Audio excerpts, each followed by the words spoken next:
might as well get going then. So thanks for this. I'm wearing dual hats today, right? So kicking off, as well as then I'll join the panel in a second. So pretend like I'm not here right now. No. So this is our second to last session in our alumni roundtable. So super excited. So I'll kick it over to you, Abigail, and we can get going. So. Awesome. Thanks, Megan. So I just want to start out with thanking Megan, Abigail, and Andrew for taking the time here to be with us today and talk about their roles currently, their roles at the Collegian, and hopefully give us a little bit of advice as we all navigate our marketing careers a little bit as best as we can. So I just want to take a second to give you each the opportunity to introduce yourselves, tell us a little bit about yourselves, what you do, what you did, and just introduce yourselves. So whoever wants to go first. Go first. Are we doing us or them? Sorry. I think just. Okay. Oh no. I'll jump in. I'm not shy. So I'm Megan Hennigan. If you're a student, you're probably getting sick of hearing my voice or seeing me along the way. I'm pretty involved in the Collegian AIG board. So pop up every now and then. So I'll try to take a back seat to listen more to Abigail and Andrew and their experiences. But I graduated from Penn State in fall of 2000. And I was at the Collegian almost, I think the entire time I was at Penn State, and I had a bunch of different roles on the business side. I started in what they called the office, which I don't think that group even exists anymore. But essentially, we took the classified ads.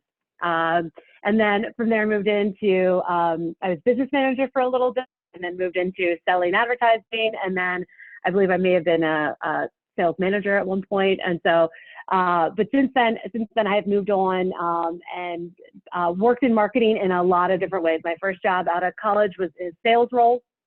I really enjoyed selling. And then I moved over to a marketing type role. And I've always worked in consumer product goods. I was at Heinz for a while, and then Campbell's Soup. So I specialize in processed tomato products, things you buy in a grocery store. And then about a year and a half ago, I moved over to SodaStream, which is owned by Pepsi. And so it's a kitchen appliance to make sparkling water at home. And so I'm a director of marketing there, and I work primarily in partnership with all of our retail accounts as to how marketing comes to life at Walmart, at Amazon, et cetera, and how we get people to buy stuff. That's the short version of my job. So. Okay, great. Thanks for sharing, Megan, the introduction. Abigail, do you want to go next for us? Yeah, for all intents and purposes, I'll be Abby, and that way Abigail can be Abigail, and we'll keep things easy. I graduated from Penn State in '99. Like Megan, I was at the Collegian all 4 years while I was at school as well. Always in the sales role, though. I did a lot of selling while I was at Penn State. I took a sales role as well right out of school and transitioned into a marketing role when one of my clients hired me. I work for a law firm in New York City. I'm their director of marketing and business development. So the sales piece still comes into play heavily in my role. I do a lot of coaching with the individual attorneys. I think we're going to get into rules and regulations later, but lawyers are not, non-lawyers are not allowed to sell to clients at this time. That has to be done by a licensed attorney. So there's a lot of, how do I do this and help me prepare for this before I go in to see a client. And my role at the Collegian, both training new people and also just getting things done there has taught me a lot of how to motivate very strong personalities.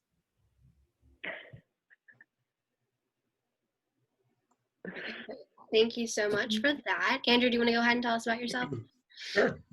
Hi, everybody. Nice to meet you all today. I'm Andrew Palsky, and I graduated from Penn State in 2001 and worked on the Collegian there for, I guess I was there my junior and senior year. I spent most of my time as an account executive. It is funny, like Megan said, it's interesting how the different opportunities that you have are different from what we had when we were there. I mean, it was, you either sold advertising or you were in the marketing department creating advertising, or you worked on the business or the news side writing articles. So I spent most of my time doing sales. And I actually met my wife at the Collegian. and she was in the marketing department as well. And she used to make the ads, and I used to go sell them, and that's a match made in heaven. So, Andrew, it occurred to me when I reached out to you, I should have invited you as a couple, like both of you come on it. She's right in the other room. She might come over. We'll see. But the thing is, I mean, obviously that there's a lot of those stories, which is really a great thing about the Collegian. Not just the experience that you get, the real world kind of business experience, but obviously it's a personal part of a lot of people's lives, and that's what's really cool. As I said, I was in sales, and that's what also kind of defined what I thought I wanted to do. When I left college, I was like, I really like interacting with people.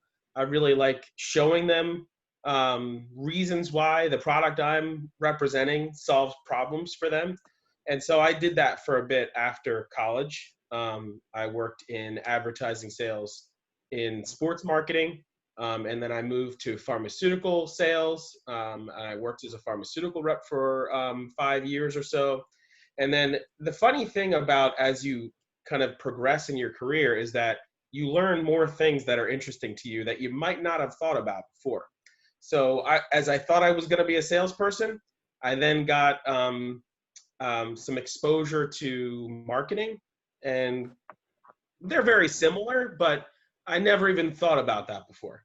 And so that when I was kind of exposed to that, I decided that I wanted to go in that direction. And that's what I've been doing for the past about 5 years now. So some other things in between, but now I work in pharmaceutical marketing for products for people with rare bleeding disorders. So things like hemophilia, like people that can't, that it's really crazy stuff, but it's so interesting. It's such an interesting industry. And I would always recommend it to people if they're wondering what direction they want to go in. Okay, great. Thank you so much for all of your introductions. I'm excited to kind of talk about the unique experiences that you all had and all the different industries that you are all in now. I think it should create for some really interesting conversation. So with that being said, I just want to go ahead and get started with some of the questions that we have for you guys today. And I think the first thing that I want to start off with is just how you all tie in sales and marketing to your current roles now. So I know that we talked about sales playing a really large part in a marketing role. So I just kind of want to know what, the large sales roles that you have and how that relates to your marketing positions now. I can start with this one since I kind of got into that in my introduction. As I mentioned, there are some rules and regulations around who can sell legal services. So I am not actively involved in a one-on-one sales meeting anymore. I will be involved in client relationship management and client feedback interviews and things like that. But from a sales perspective, my role is primarily on coaching and advising the partners in the law firm on what they can do and how they can better serve their clients. Yeah, my comment on that is really interesting. I mean, when you're working in a marketing position, your job is really to try to encapsulate the customer in what you want to say about your product from all different directions. So whether it's social media marketing, or it's through email, or it's through events, there's so many different ways that you go about that. But the one way that is always the most effective, and when I say that, I mean backing that with data of, we will do return on investment analyses of all the different things that we do, of those things that I just mentioned and other things. And the thing that always has the highest return on investment is a sales force. So a sales force is really just like part of a marketing plan, along with all those other things, as I said, in order to surround the customer with your messages coming from all different areas. And it's always the most effective. So it's really important. There will never be, in my opinion, something that replaces a sales force. Yeah, I'll agree with that. My field's a little bit different, right? Because who we're primarily selling to is grocery stores and retailers, right? And I think in Andrew's industry, in the medical fields, as well as, legal fields, like there's a lot of like personal selling of, that happens in retail. Like we're selling to buyers at Walmart and buyers at Amazon as an example, right? But ultimately the field I ended up in that I was really gravitated towards within marketing was all like the bottom of the funnel activity. The type of marketing that I do isn't going to, change your emotional belief about ketchup. But I'm going to be able to tell you, you need to put it on your French fries, and it's going to be 2 for $5 this weekend. And here's why you need 3 bottles of it. Right. And a lot of that activation and that connectivity that are arming our sales teams to be able to talk to our customers, and like Giant Eagle, and giving Giant Eagle the right programs to build and sell our products, like is what I find most rewarding, right? And finding that connectivity between sales and marketing, and ultimately build a whole career out of it. And my first job was selling advertising, and I took the same skills that I was using at the Collegian and did that right out of college for 5 years. And then I looked at who I was selling to, and I said, I want to go do that. And I wanted to go upstream. I wanted to be the one making the decision about buying my products that I was selling at the time. And I think that foundational part of being able to sell advertising or sell whatever, widgets, it doesn't matter. Like being able to communicate that to a client then translates, because like I thought when I got on the other side of the desk, I'd stop selling, but it turns out you just keep selling the entire time, because once I have something I want to do, whatever marketing plan I've come up with, I have to then turn around and sell that to other people. And that might be my boss. It might be to the head of the company. It might be to a retailer. It might be along the way. It's a constant process of engaging people and bringing them along with your ideas. And I used to joke, and it's not a joke, but I used to joke. I'm like, Megan, what do you do? I'm like, I convince people to spend money. I put together fancy PowerPoint slides about how to spend money. And maybe that isn't as inspiring, but that's a lot of what I do. And it's still a selling activity. So. Those are all great points, and I think that that's something that our marketing department, I think we should start focusing more on, is that sales aspect, because I know a lot of us don't have that experience, and it seems like it is a very relevant experience to have in the marketing field. Yeah. You have to know what the customer, anything that you're doing in marketing, you have to know how the customer responds to it. And actually, one other thing I would say is I've worked at 2 different pharmaceutical companies in sales and marketing, and one of the things that is evident in both of them is that if you are someone that wants to climb the corporate ladder, you want increasingly important responsibilities, you cannot get, there's a certain point where you really can't get any higher if you don't have sales experience.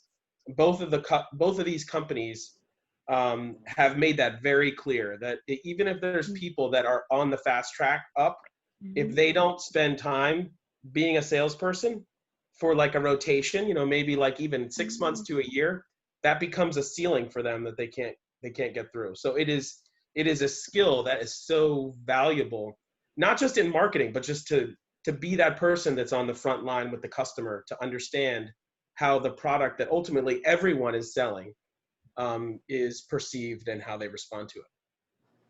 Yeah. I would, and that's totally true, because it was funny. I used to, at Campbell's, when I was at Campbell's Soup, I would make the joke, because there's good brand managers and there's bad brand managers. I mean, they're all wonderful. No, I'm kidding, they're not.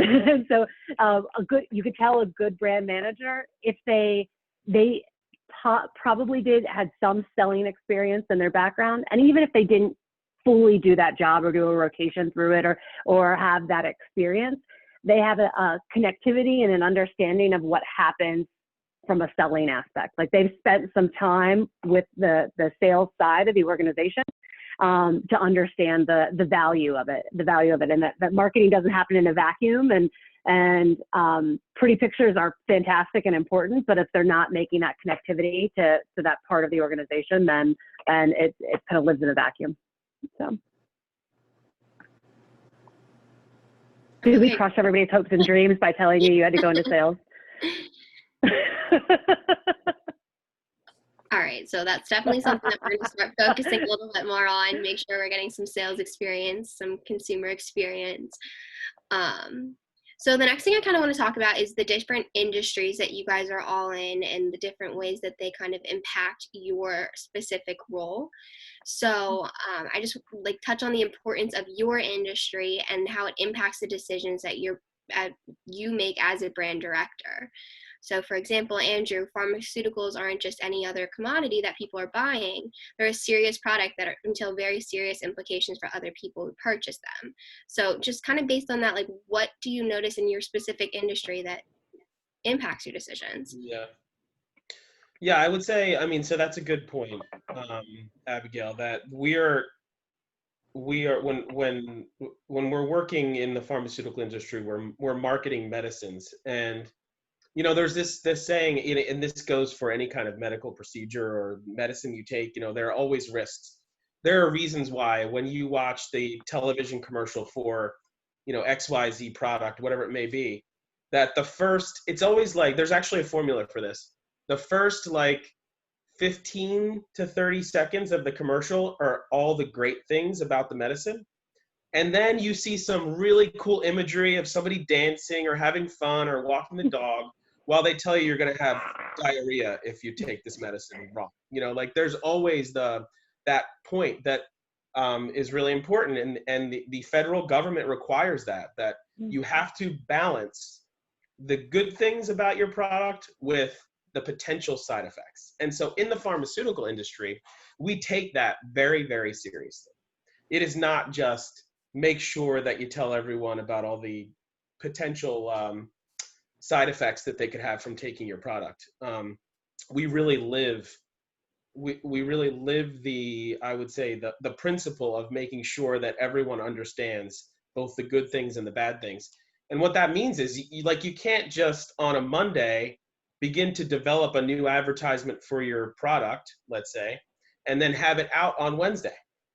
It takes it's a long process. And what I kind of mean by that is, like, if I think that I'm going to develop a new promotional program for the portfolio of products that I'm representing, you know, again, I don't just create that ad. I have to take my idea and I have to put it in front of a staff physician, an attorney, and someone that knows the ins and outs of the United States regulatory system for medicines. And I have to say, what do you think of this idea? Can we do this? And they come back to me and they say, no, you can't do this because that would potentially violate this specific law from 2002. And then the physician might say, well, you can do this, but it's not technically medically accurate, so you have to do it a different way. Same thing with the other person. And then I have to go back and I have to think about it again, change my plan, change what I'm going to do, and then give it back to them again and say, okay, how does it look this time? Can we do it this way? And so, you know, again, the point is that everything is scrutinized because of how highly regulated the pharmaceutical industry is, for good reason, by the federal government. And we're a little bit different, you know, in the professional services industry, you're selling people. The old adage is that clients don't hire law firms, they hire lawyers. So what I'm really selling is an individual and their expertise and their knowledge on a particular topic or issue. So you have to work with that individual and maybe a group of individuals to really help hone their story and help craft their marketing plan. Again, following rules and regulations that I mentioned before, but really looking at how to best position that individual as a leader in their field.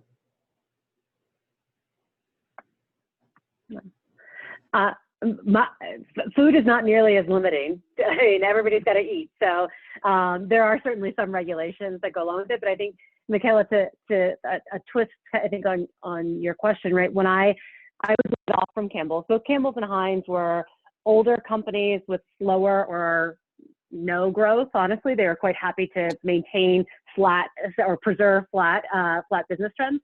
I was laid off, which we can get to that as a different, you know, challenge and career trajectory.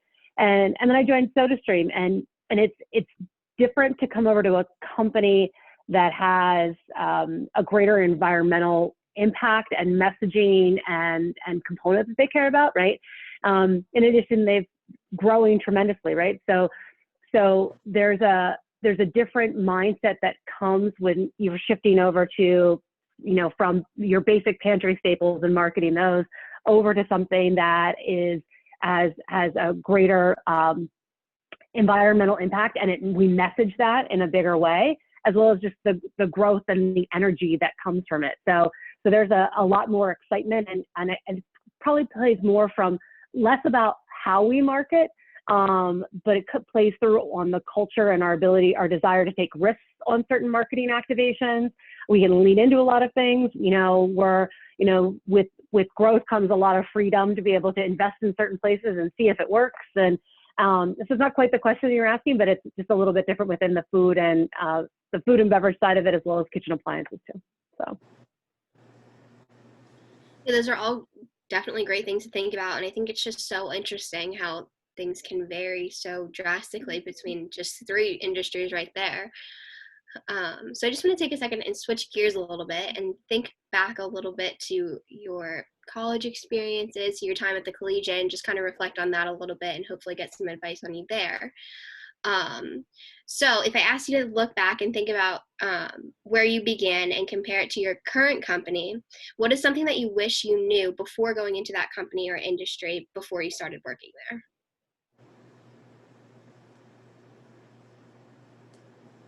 Maybe not the company necessarily, but like your current job role or your industry, or just something that you wish you would have known before. Well, I'll start with this example. You know, I have a degree from Penn State that I many of times have thought about getting an MBA. And in fact, there have been times when I've been actually enrolled in certain MBA programs, but never followed through with it. And one of the reasons, you know, it's like life gets in the way, or I'm not sure if my company really requires this. Like it's never a requirement actually. But the way I would answer that question is like, if I could have done this again, because now with a full-time job and 3 kids that need to be at one sport or another sport or whatever it may be, I just don't see it now as something that's all that valuable to go back and do at this point. So I guess what I'm saying is, though, my company definitely values that, and other companies that I've worked for value that. And, you know, if you are going to embark on a career either in marketing or in business in some capacity related to this, even if it's sales, some people think MBAs aren't worth it for sales. I think the people that I've seen do it, they never would say, "Oh, I wasted my time doing that."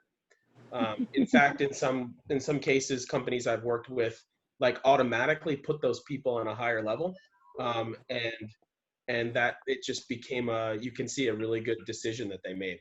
So I still feel okay personally, you know, getting a lot out of opportunities that are put in front of me, but I would have done that differently had I done it over again.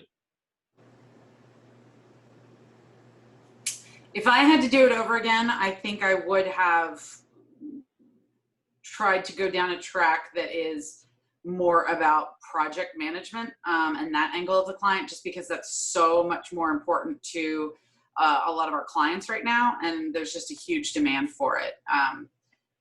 I have some, like I said before, I have some direct face-to-face interaction with the client, but our project managers and our pricing managers, those people are working with the clients one-on-one every day, and they have insights that I don't have. I think that I'm trying to remember back, but I really feel like the last 2 years that I was in school, and even maybe the first couple years out when I was at my first job, I felt like I was supposed to have it all figured out, like that this is what my plan was. Like, I'm 22 and in New York City and making my God, I have no idea how I lived on my first salary in New York City, but that's a different story. Like, and I thought that okay, now I'm a grown up and I've got this shit figured out. And I will tell you 20 years later, like, no.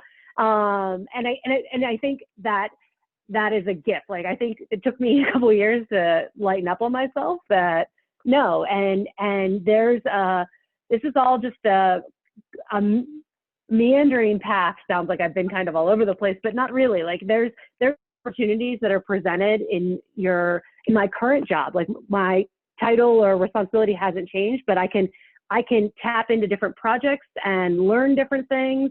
There's a lot more flexibility in your career path than at least I thought when I was in college or right out of college. So there's room to redefine and think about what you want to be and what you want to do along the way. I think that's all good advice that we can all consider and take into consideration as we enter that phase of our lives soon. So kind of playing off that same thing, I just want to talk about some experiences that you guys have had in the past. You guys have been in the industries for a good amount. You have a decent career up until this point, of course. So I just mean it, which means you have plenty of time for growth. And I'm sure that also means that you've made some mistakes along the way. So if you don't mind, we'd like to hear about a time that you've messed up or a mistake that you've made and how you personally overcame that mistake.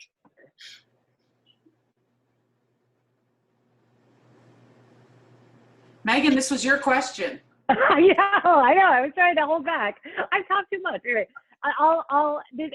it's not that exciting of a story, but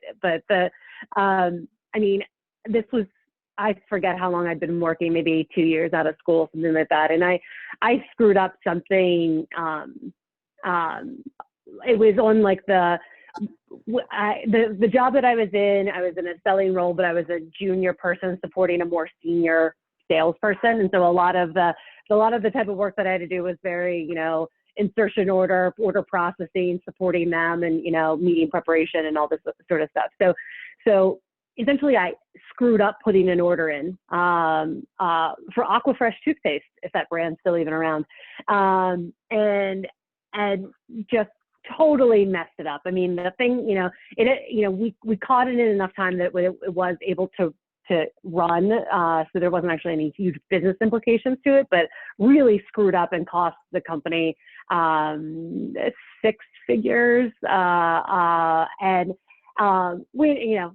That was before the profit cut in, so I don't think the number was that big, but it certainly was made to feel that big.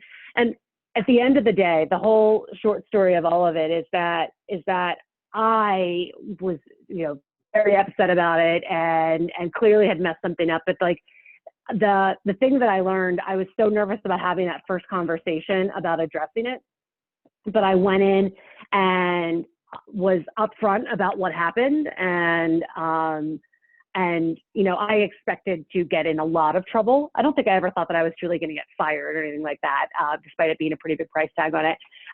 Just thought I would get yelled at, thought I would, all sorts of other repercussions, whatever. But for the most part, I got more credit out of being upfront and proactive about communicating it as soon as I saw my screw up out of it.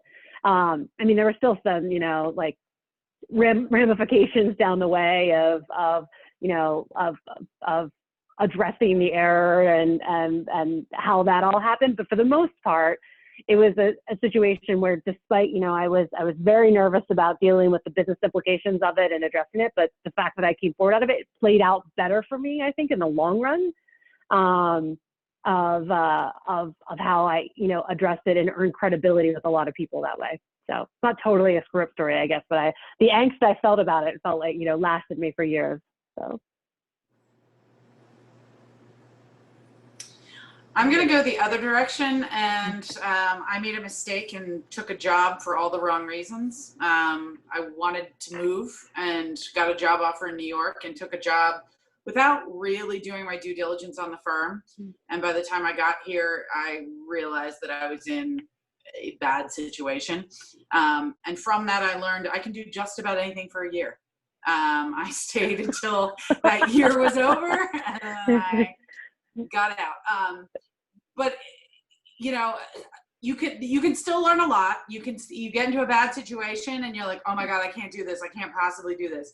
You will be amazed how much you can do just for a year's time. You stick it out, you find a champion, you find a way to make it work for that year, and you're going to walk away with some resiliency about you, first of all.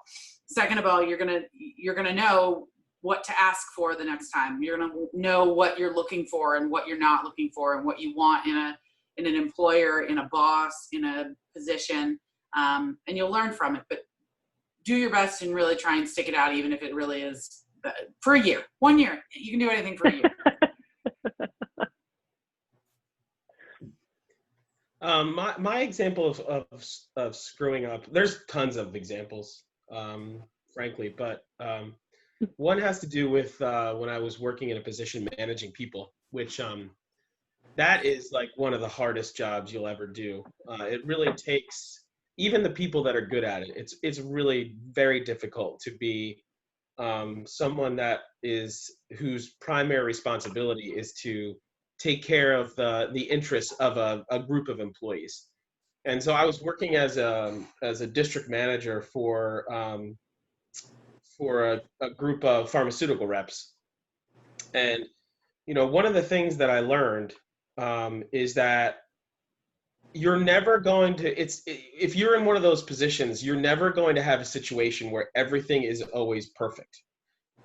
There will always be times when there is conflict, or someone's not doing something the right way, or there's just an opportunity for improvement, and it's natural, I think, for people to feel like, I don't want to confront this person. I don't want to bring it up. It's going to cause confrontation. And so I'm just going to let it lie. I'm not going to do anything about it. And I have done that as a manager of people in this position. I had done that a couple times. And I think each time it resulted in it only getting worse, not getting better. So, not dealing with it did not just let it go away. In the examples I'm thinking of, I won't waste your time with the examples, but it only got worse. So my advice is, when you get to that point in your career where you are someone that's managing a group of people, that you do your best to overcome this feeling of not wanting to be in a confrontational type of interaction with someone, and be very honest and direct and deliver feedback and be okay with it, and then say, let's move on, because that's ultimately the best thing to do.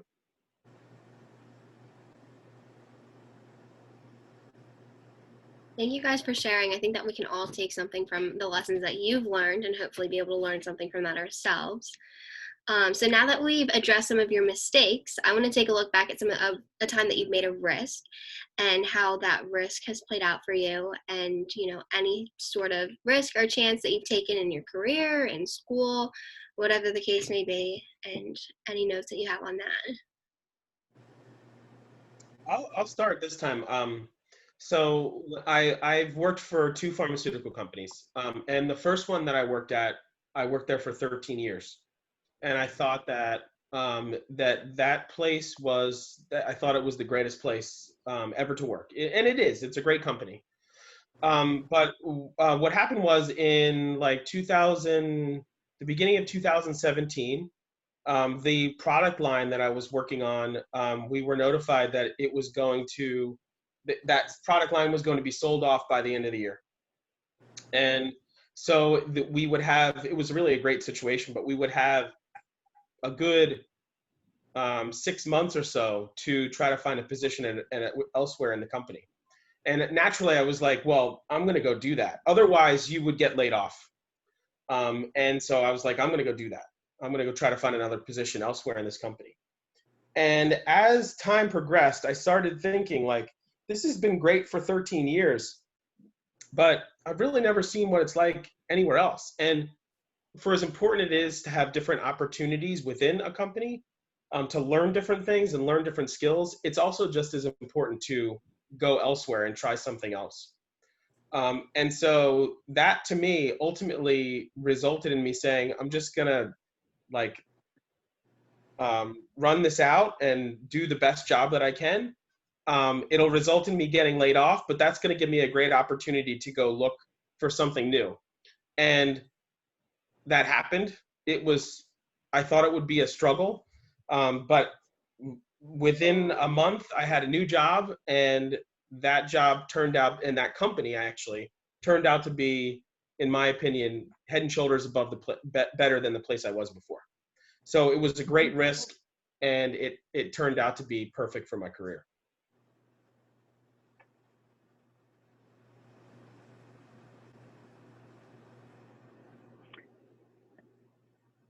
I don't, you know, I don't have a great answer, because I'm trying to think, like, there's if anything, I'm not enough of a risk taker. I think there's a lot more room for me to take some bigger risks. I've in a few cases, I've stayed at companies or stayed in roles longer than deserved, meaning that I didn't learn till later in life to push more for and ask for more, push for more, whether it's promotion, new roles, going for some different things. And I don't want that at all to seem that I was a complacent person along the way, but I had the wrong impression that if I was a good worker bee and did a great job, I would be rewarded by the magical fairy of promotion and golden land of opportunity versus standing up and asking for it, and being more vocal about it. And so I've gotten better at it. I'm not an expert at it, and there's a whole different, roundtable about, women learning to do more of it and all of those sorts of things, and the coaching to get there. But, like, it's something that I need to do more. Like, so I don't have a good story aside from I'm trying to be more. So. I save most of my risk taking for my personal life. So my professional life, she's laughing because she knows me, but yeah. But in my professional life, I think the biggest risk I took was also the mistake that I mentioned earlier, which was leaving the network that I had in DC and moving to New York and starting new, right? And it was both a big risk in terms of starting a new job, looking for new friends, finding a place to live. I mean, it was just, all of the things they say, don't make one major life change in a year, and I made 4.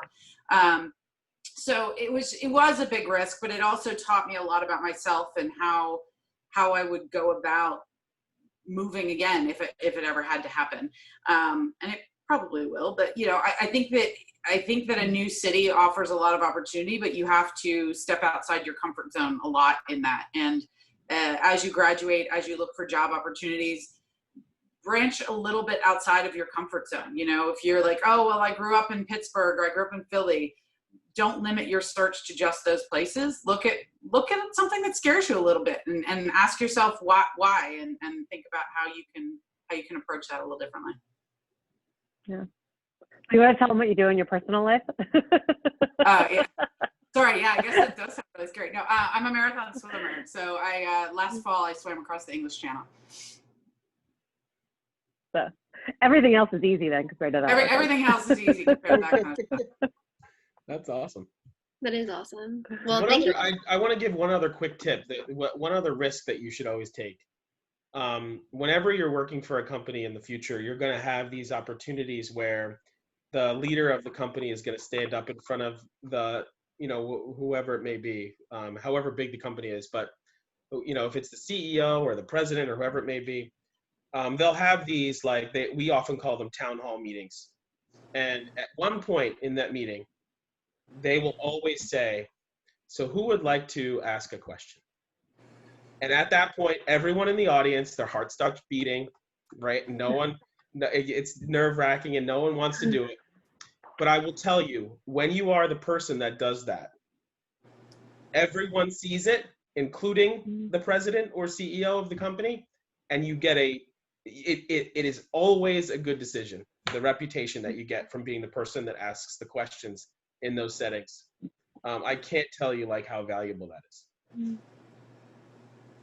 But don't be like one of those people that gets up. Mine's more of a comment than a question. Don't do that. All right, well, I think that's all great advice.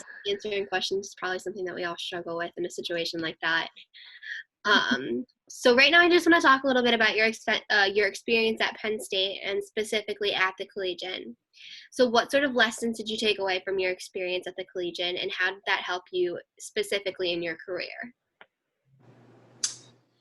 So I'm so old that when I was at Penn State, you still printed 5 days a week, and we took papers to see to our clients. And the thing I took away from that is that my job is a routine, and I needed to go out and see clients every single day.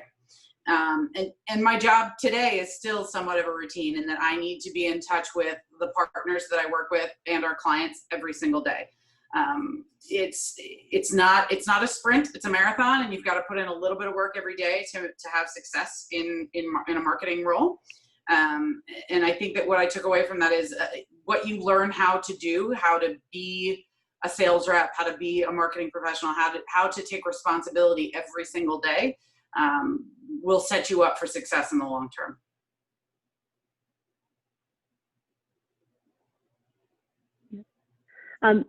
I'll add, my first job out of college was selling advertising. So the similarities were like very, very, very close. But even more than that, I mean, actually there's a little bit difference in like who we were selling to. You know, Uncle Chen's Chinese versus, you know, GlaxoSmithKline was a little bit different, a little bit. But the fundamentals were very similar. But beyond all of that, I think the biggest thing that the Collegian provided was like, it was a very tangible thing, even beyond some of my internships, to be able to open the doors for some discussions when I was interviewing, either for other internships or eventually for my job. Like I had something very real and tangible, and that's applicable whether you're in sales, marketing, you know, on the news side, whatever it is. It's like that real tangible aspect of it. And being able to do that while being a student at the same time, and having that accountability and you know, I think the other thing too is like, this is a very specific memory that when I was business manager, I caught like a ton of flack from two very difficult people who were good at their job, and it was learning how, like, when you're leading, you're not going to make everyone happy, and if you're making everyone happy, like, you're probably not doing a great job. And so recognizing like that conflict, and how that can make you a better person, better at your job, and better how you approach it. I don't think I learned that lesson when I was in the moment, but it carried me forward from there. So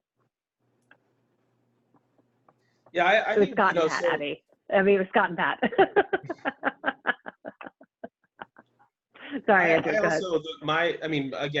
My first job that I took out of college was like that. The Collegian is what set me on the course towards what I did after college, more so than any of the classes that I took. I mean, I also agree that like the work, that how tangible it is, like the experience that you get, is so real, and I think it's really valuable as you not just when you first get out into the workforce, but even you know 10 years in, you're still doing things that you learned at the Collegian, and not just with like for me interacting with area business owners about advertising, but also like how you interact with a team of people on your, you know, within your organization. So as you guys all work together, whether it be, you know, all of you on one team together, or how you interact with, I don't know what they call them these days, what you call them these days, but like within the business division, or within the advertising division, or within the news division, it's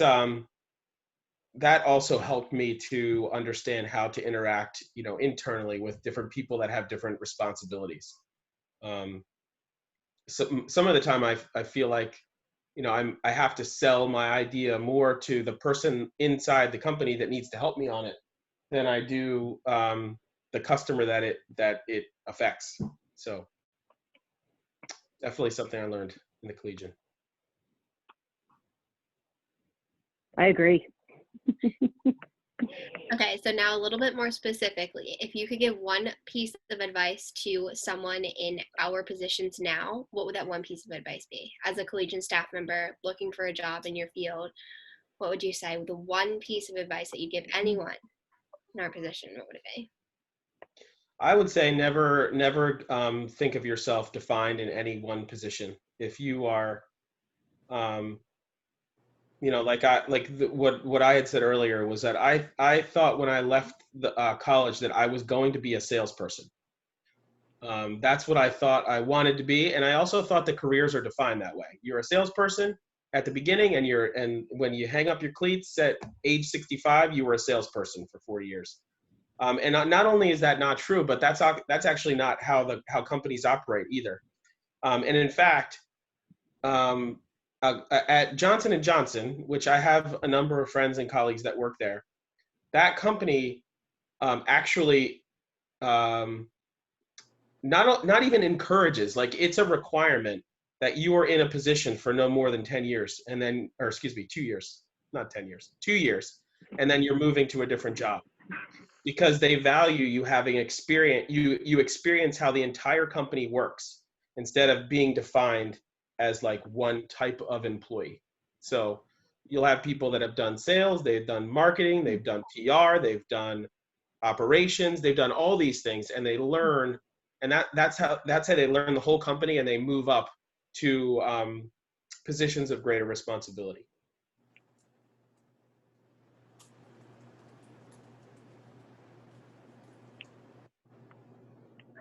Abby, do you have advice? I gotta think of what mine is pretty similar to Andrew's along the way of like taking, your path isn't set, and you have an opportunity to learn as much as you can. I mean, from classes, of course, right? But like from everything that you have going on the whole college experience, which this year's a little bit weird, but it'll get better. But like learning from, things like this, from people who come speak, from experiences you have along the way, and then that'll continue when you come out of it, and when Abby was talking about the job that she hated, like we've all been in situations where we've either had a bad manager or something's not right in the job and something's not great. You can squeeze it like a sponge and get all of the water out of it and take and learn what you can from it, and then move on. And then from where you go from there, you can write your own path to it. And it's like Andrew said, you're not going to spend 40 years, 60 or 40 years doing the same thing. And so you have an opportunity to learn more and then choose your own adventure. My advice to you, and I'm going to cheat and give two, one professional and one personal. The professional one is be a good writer. If you're a good writer, you will get hired over and over and over and over again. It is a skill that I demand of everyone I hire. And when you're not, it's so, so painful. So be a good writer. If you don't know if you're a good writer, ask one of your teachers, ask one of your mentors, ask one of your colleagues to tell you if you are, and give you tips for improvement, because it is the single most important skill you will have, I think, is being a good communicator, and a big part of that is writing. Number two, the personal side, don't go into credit card debt. Seriously, I see so many kids come out of college with tons and tons of credit card debt, and it just weighs them down, and they end up making really bad choices because they have to pay off this debt. And I know student loans is a whole other ball of wax, but try and avoid the credit card debt. You'll thank me in the long run. That's good advice. You are so right about the writer, being a good writer. And in fact, like, what the thing is, like, people don't be a really good writer of emails because people don't read. And so you might have to, it might be vital for you to communicate something to people that you work with. And so you've written this manifesto that's so well written, and it's exactly what you need this person to do. And then they don't even read it, and the ball is dropped. So like your ability, just to add on to what Abby's saying, your ability to be very concise and very clear with what you write, if you want someone to do something, is so important. Some interesting advice, and something that you don't really kind of overlook, but it's definitely something to definitely keep in the back of my mind. So the last thing I kind of want to touch on is what the marketing world is like for you guys now in this weird world. So this past year, we've gone through rapid change right before our eyes. So how can you guys and marketing directors in general adapt and respond to these changes that we're seeing everywhere and also preserving your brands at the same time? It's kind of a jam-packed question, but I'm always looking for ideas in this weird time that we're in. One of our biggest challenges has been, I mentioned before, the piece of our marketing toolbox, I'll say, is the sales force, and of course that's the most important piece. It's the most important tool. And with my products specifically, they are used in hospitals. So everybody knows that when COVID shut everything down, no one was good at getting into hospitals. So like I'm faced with this problem of, I have these representatives, these salespeople that need to get into the hospital to talk with physicians about why they should use our product, and they can't even get in the front door because of, I don't have to explain that to you. Everybody knows what's going on with that. So that's a real challenge, and that's something that we're constantly trying to adapt to. My marketing plans used to be about what we're going to say to our customers about our products, and now it's more so about how are we going to get our message to our customers, because our sales force, the most important tool that we have, is shut out of where they need to go. So I don't know what the answer is, but that's the question that we constantly try to answer. Yeah. Go ahead, Abby. Go ahead. See, this is what the problem is with doing things virtually. A lot of our business development efforts were face-to-face. Were in-person client meetings, were lawyers going in and doing day-long sessions in the room with the client, working through compliance issues, doing full-blown reviews. All of that has stopped. We're doing everything remote now. So to the extent that we can be creative and come up with new ways to engage with our clients remotely, we're moving forward as much as we can. The good news is people are still getting sued. So we're still, the government is still investigating certain people. So we have work, but the way we go about doing it, like I'm sitting here half paying attention because somebody's trying to get an RFP out this evening, and they're like, Abby, can you do this one little piece?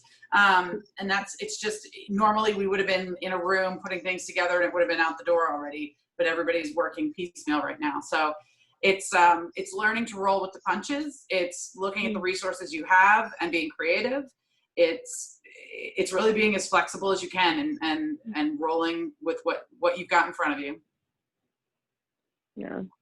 Yeah, I'll echo all of that. Half of my job is doing all of our experiential marketing, which means, from sponsoring Seltzerland events and in-store, demos at, Costco and otherwise, and all of that stuff stopped. It's done, and I think what we've been trying to figure out, the good news is that we still had pretty good sales and things like that. So we had to step back and say, how do you deliver on that experience? And we're trying stuff. We're gonna have a virtual mixology class. We're trying to, figure out, we're doing, creative ways to demonstrate the product that in front of people. Sorry, my cat is very engaged right now. So, unique ways to demonstrate the product that we used to be able to go into any Bed Bath & Beyond and set up a table and demonstrate a SodaStream machine. And it's one of our more effective ways of driving product conversion, right? So when all of that goes away, what happens next? And so, now we're okay, what if we try it? What if we try it without handing out a sample? And then all of a sudden I've got staff that are standing there in face masks and a face shield and, wiping everything down, but still trying to talk to them about the product experience. And so, we're going to try it and see, but you know what, we're going to get some data and learn, is that off-putting? Or do people not even want to stop and talk to you in a retail location because of everything going on, and you know, how can you still deliver on it? And the only thing that we can do, or the only thing that I am doing, is that I've tried to ladder up and say, ultimately, what am I trying to do? I want to drive trial. I want people to understand, you know, what SodaStream is, what it does, how easy it is to use, and all of those components to drive trial. And so then I start to look for other ways to do that are safe and are in the same way. And I sit on a lot of webinars and I listen to industry experts, and we try some things and some things don't work. And then, you know, then a hot spot develops and we start all over. And so I think it's the same for everything that's going on with you guys at school. Like, we try some stuff and then maybe it doesn't work. Some of it works. I don't know. And we're all kind of leaning in and trying to learn as best as we can to get it done. So. I think we're all in the same position of kind of just trial and error and seeing what works and doesn't. So yeah, where we are as students too, but it's interesting to see how it affects you all in your daily careers as well.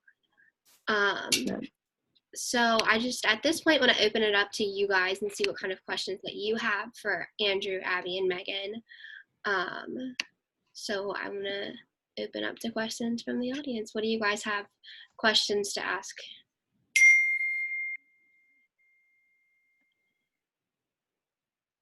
Come on, somebody stand up and ask the question. Yeah. You got advice, someone take it. I actually do have a question. So I'm Liz, I'm a junior and a marketing representative. And what where I am right now is I'm a public relations major. And now that I've gotten more into marketing, now I'm like, oh man, like I kind of like marketing a lot more, but I'm a little too deep into my PR program to switch majors basically. Did you find that right after you graduated Penn State that kind of like your first job or your first few jobs were more geared towards what you had studied, or kind of just right off the bat, like you ended up getting into a position that you would not have expected to because of what you majored in? I was an advertising major and I spent 0 years working at an advertising agency. So I don't think it, you know, the thing about a major, like I would answer that this way. First, you guys have really differentiating experience for recent college graduates when you get into a career by working at the Collegian. So I think it, you know, when hiring managers are looking at resumes for jobs that are for entry level people like yourselves, when you get to that point, it's really more, you know, this kind of experience that's going to differentiate you than your actual major. And so that's one thing I would say. Another thing is, you know, again, like don't feel like you need to define yourself in any way, whether it's with your major that you've chosen or what you perceive yourself to be or what you think you want to do, because it's going to change. It will likely change. Maybe there's people out there that always knew what they wanted to do. But just because you're a PR major doesn't mean that that, you know, you work in even another type of position and it kind of allows you to learn that that's something that you have a lot of interest in. You know, sales, for instance, we've brought this up a couple times, but sales is one of those things where it's a way to get into a company. Definitely in the pharmaceutical world, it's a way to get into a company, and then once you're in, it allows you to kind of take on different experiences, apply for different jobs, try different things, much easier than if you know, even were to try to go in a certain direction and change gears at the company or something.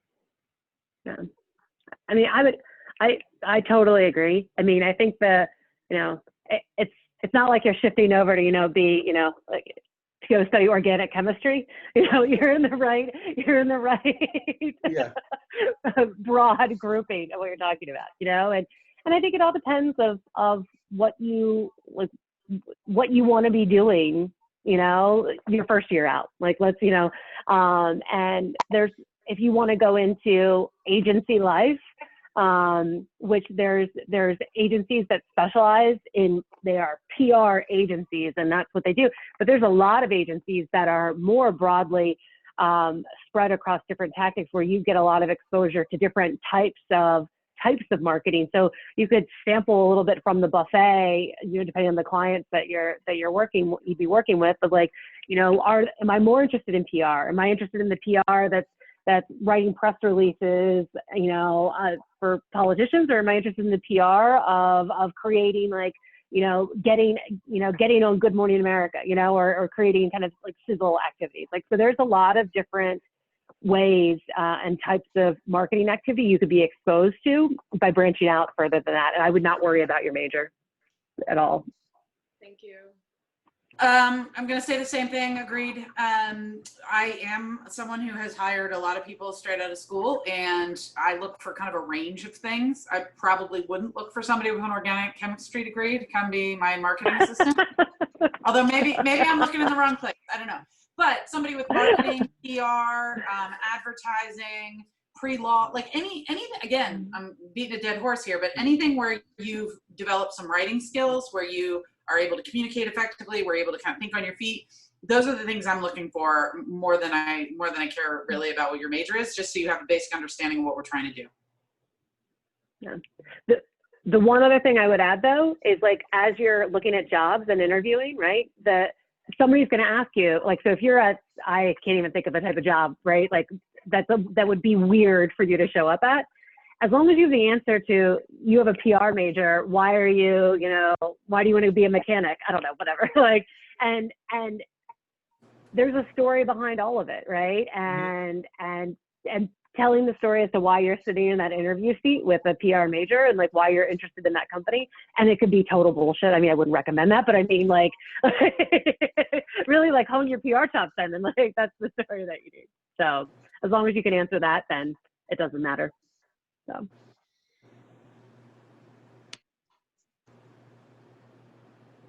Okay, so I also have an additional question to ask. I just wondering about any tips that you have for networking or making connections in the professional world, if there's any tips that you guys have on that sort of thing. That's a great one. That's a really good question. So networking is one of those things that's it's something that it really takes a lot of effort, and you can actually be a good networker versus a bad networker, and it's really important. I have a friend who works in the pharmaceutical industry, but the only reason we know each other is because our sons play baseball together. But that guy is the consummate networker, and throughout his career, he'll call people or email people or have Zoom chats these days, or he'll go to lunch with people for no reason. There isn't, it isn't like there's a job out there, or there's, I don't know, a project that the two people could be working on together. He just connects with people. And the reason how that pays off, I would say, is when you do that kind of networking for no reason, it sets you up to have a network that wants to help you when, say, you need to get a job. No one likes it when you're just reaching out to them saying, there's this job and I see that you work at that company. You haven't heard from me in 20 years, but can you help me out? That never really works all that well. And so I guess the point to networking is there's not a lot of skill to it, other than just being dedicated to it and recognizing the fact that it's hard work, but it's really necessary, because down the road you're going to need it. I'm going to challenge that and say he wasn't networking for no reason. He was networking to maintain his network. He wasn't just doing it for no reason. He recognized the value of having a strong network and was watering his garden of network contacts on a regular basis. I think the other point about networking is to be a giver as much as you are a taker. Not just going and looking for introductions or job offers, but looking at introductions that you can make or ways that you can contribute. Early in your career, that can be joining an organization and serving on an events committee, or helping to put on a program, or just getting exposure to some people who are a little bit more senior than you are. that's how a lot of my people have come to me, that I've met them through there. People that I've mentored, people that I've worked for, people I've worked with. I think you just have to be putting yourself out there and constantly watering those seeds that you've planted over the many years. Yeah, I agree with that. It was when I was at your stage, it was the idea of networking up was daunting and terrifying to me. And I think at a certain point when I took more of the giver than the taker aspect of it, and approached a little bit more of like, what else can I do? What can I put out there? Has come back to me tenfold. I feel like there's some, adage about that or whatever. And I think, when I was more proactive about helping people, connecting people either to jobs, to vendors, to resources, to answering questions, to smart people talking to smart people, like, and served more as a helping people facilitate those conversations, it has come back to me many times over. And I was laid off 2 years ago, and totally unexpected. I thought I was, the golden child and protected and all of this stuff. And it was the best thing that happened to me. I think, it made a decision for me that I probably would have taken me another whole year to leave on my own. And the amount that everything that I had done came back well over where various people either reached out or were more than giving of their time to make connections to different people, I know somebody who knows stuff about this stuff, and talk to them for 10 minutes and see what they know. And I think then, in addition to like that giving mindset to it, I think having that like curiosity and seeking to learn more versus the ask for, the straight to closing the sale. I think like asking a little bit more, like using networking opportunities to learn more about industries, to learn more about employers, like discussions like this, even like one-on-one, right? Like, what did you learn? What advice would you give? And really just connecting like that. Are there more authentic conversations versus I'm here to network. What do we talk about now? And that's where it feels really awkward and weird versus treating it like an authentic conversation. So. One more plug, as you leave Penn State, take advantage of the opportunities the Alumni Association gives you. In most major cities, there's a pretty active chapter. New York is all people much, much younger than me anymore. So it's like good people for you to meet. The Collegian AIG, Megan and the rest of the board have done a really good job setting up mentoring opportunities where it's either they connect you one-on-one, they set up stuff like this. So just stay connected to the university. It gives you a lot of opportunity there as well. I would also say, if you haven't, begin building your LinkedIn network now. I know a lot of people use it, but never did I understand how powerful that social media network is until I also got laid off. And then, your network is not a tangible thing. It's not like somebody has like a shoebox in their desk and that's their network. But that is what LinkedIn does. So if you are good with it and you keep up with it, it's really powerful. Like if you think, well, I want to go work for Pfizer, just to keep it in my industry, I can very easily search for the people that I'm connected to that work at Pfizer or that know people at Pfizer or that used to work at Pfizer. Like that. So it's when you need to like draw on your network to see like, okay, what is its presence in this specific area? It's really, really powerful. Yeah. Agree. Can I throw a follow-up at you guys that's related, more so on behalf of the students, that hopefully would be relevant, and thank you guys. This has been great and hugely educational, even for graybeards like myself. But the question I have for you, I think, is trying to maybe see if for a moment you guys can put yourself in the shoes of the students that are on, only in the sense that, I don't know in great detail, and I'm sure Abigail and you guys could probably share more, but it's super challenging, I would think, more than ever to sell or market in the greater State College area right now on behalf of the Collegian or any other business. Just wondering if the three of you have thoughts when it comes to sort of, you know, cold calling, how to maintain relationships when you know that, you know, a restaurant, a hotel, whatever it may be, like they're not spending money right now because they're not making money right now. So sort of how to be, you know, sensitive to the times, but also present, you know, with clients, that sort of thing.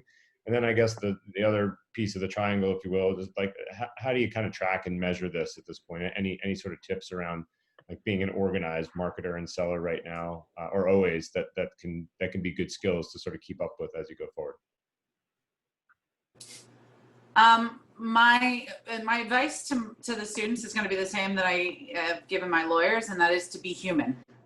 Really think about where people are. Ask them how they're doing. Talk to them about how they're adjusting and what they're doing differently, and be creative in how you might be able to help. You know, as the restaurants or the hotels go back to 30% or 50% occupancy or whatever that is, how are they dealing with that, and how can you help them, you know, drive a different kind of business, or drive, you know, maybe instead of doing happy hour, they're doing mid-afternoon nacho specials or something, right? Because those are things that would drive business on a normally down time. But again, be human, and like you said, Jordan, recognize that nothing is happening right now. You know, business is way down, and a lot of them are facing potentially going out of business completely. In terms of measurements, yes, your metrics are all going to have to change because everything we're doing is changing.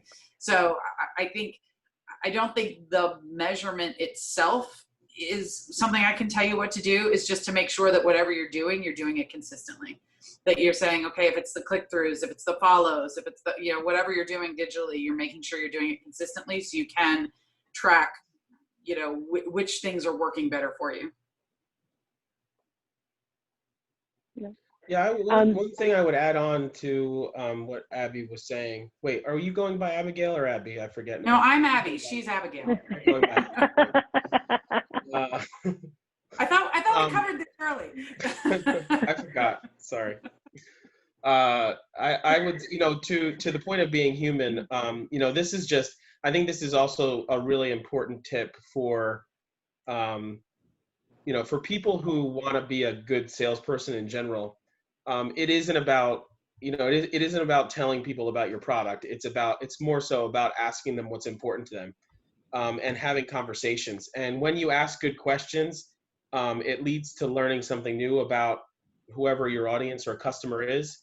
And it's that information that you then find that becomes an insight that you not only use potentially with that customer, maybe later on, but also with others. I mean, the most important thing about being a marketer is not necessarily that like, for instance, I did a really good job writing what our features and benefits are of our product. It's that I asked the right questions in when I was either talking to customers in market research, or when I was out with salespeople doing customer visits with them. If I asked the right questions that uncovered the right information, then that is what leads to having, you know, the really strong reasons for people to use my product. So I would say that, you know, is really important, especially at this time when, you know, it's not about signing the order forms. It's more about, you know, as Abby said, learning what's important to them. So yeah, I think it's really important to have that kind of mindset now and always. Yeah, I agree. I think I agree with everything that both Abby and Andrew said. The other thing that I'd look at is in this time of craziness, there's still some universal truths that are out there, and opportunities for the Collegian as a business entity to tap into them, right? There's still a lot of Penn State students. There's still universal behaviors about a college student of what they do, what they'll need, what, you know, half of you guys might be up in State College, the other half might be at home, so remote, you know, I'm not even sure necessarily of the makeup on it. But either way, like your there's still an audience that is engaging with the Collegian, whether physically or primarily digitally now, right? And so then stepping back and thinking that, you know what, maybe if the source of revenue that downtown State College businesses, you know, might be or used to be, might not be that anymore, either going on current business conditions, there's a lot of possibly a lot of other opportunities out there of people who are trying to reach college students for all of those same reasons. So I would challenge you to like be able to take that moment and think about like who else is going to be wants to reach Penn State students. Who else, you know, because you're going to want to like, given the constantly changing times, there's a constant need for what the heck is going on, whether that is from the university, whether that's things going on at school, like all of those things. And so figuring out like what's your advertiser base and the ability to get the message of the Collegian in front of those type of advertisers to intersect with that. And it's an opportunity to pivot a little bit to do that. How you measure it, Jordan, I have no idea, but that's a different story. Consistently, you measure it consistently. Yes, consistently. Abby's right. Thanks, guys. Yeah. Anybody else have any lingering questions today? No. I'd be curious. I'm curious from like the student side of it. You know, what sort of, you know, marketing's a big, broad brush, right? And we'd be curious as to the types of things that you guys are looking at for career paths. Like, are you guys all, you know, interested in agencies? Is there, you know, do you want to be doing graphic design? And we're talking about sales. Like, curious as to your paths, or if you are undecided and trying to decide where you want to head. So I am currently searching for internship opportunities or co-op opportunities in larger companies that with marketing departments. So I'm interested in going into a marketing department in like a corporate setting. And, you know, I know Megan, you have similar path to that. So larger companies, in-house marketing, that sort of thing, and building marketing campaigns and that sort of thing for a larger company. That's my goal. I don't have a specific industry that I'm interested in. That's why I've been playing around with a couple different ones, but that's where I would like to go. I don't know if anybody else wants to speak on that. And I'm also, yeah, I would agree with you. Sorry, go ahead. Sorry, go ahead. I was just going to go off of what Liz said too. I'm a PR major and I worry about the same thing with my public relations degree, and I want to go into marketing, but I really think it offers something different that not everybody has. So that's kind of the way that I like to play on it. It's just the fact that I have marketing experience, I have sales experience, and I also am getting a degree in public relations. So I feel like it offers more than a marketing degree and marketing experience, if that makes sense. Yeah, like I think I also have similar thoughts as to Abby, just like go into one company and just like focus on like the marketing and brand of that, like kind of Megan, how you were with Heinz and now SodaStream, just focus on like that one brand and marketing that.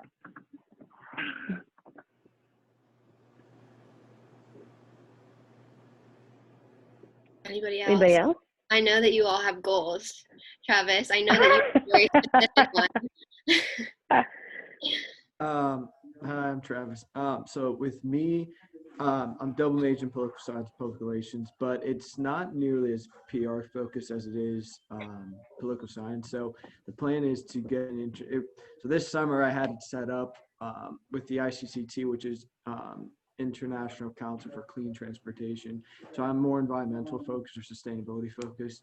So the plan is to go down to DC and get an internship with hopefully the government, make the connections to go into the private sector and lobby for either firms on their own or make my own firm and be as like kind of connection between the different companies as a like private or not private but a public advisor, so to speak, on environmental issues. But yeah, that's kind of my plan, is kind of like how Abby's with getting the marketing experience while being PR majors, get the environmental experience through clubs and organizations, and then have the majors to kind of back it up, so to speak. Yeah, No, that's awesome. I think that's awesome. I mean, it comes down to like, you know, they're doing you're selling an idea at that point, and then also fundraising, right? Like to a certain extent. Yeah. So either depending on who your audience is, like getting them to buy with their vote or funding. So that's cool. That's awesome. Okay, so if nobody else has anything to say, then I think we can go ahead and wrap it up here. I really appreciate you guys being here with us today and talking to our marketing department. Looks like is most of us here today, so I really appreciate that. I think that we're definitely going to take a lot of the things that you guys said, at least me personally.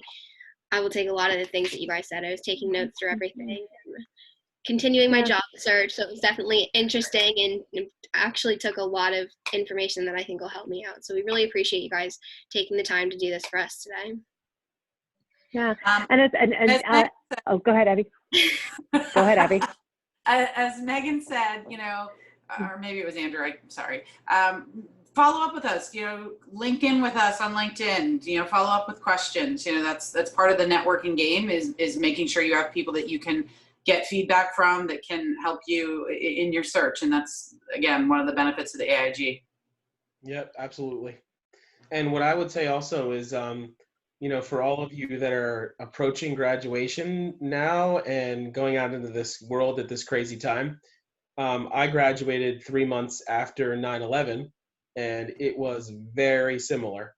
And if I look forward, I managed to get a job at that really challenging time and have a very rewarding career. So if any of you are thinking like, how can you ever start a career in this kind of context? The last time there was something that was really hard like this, a lot of people managed to get by, and you will. Yeah, I agree with all that. So thank you guys all for your time. Abby and Andrew, thank you. Abigail, thank you. All you guys. So reach out if you need anything. But again, thanks everybody. Thank you. Thanks a lot, guys. Thank you. Bye. Thanks, guys. Thank you. All right.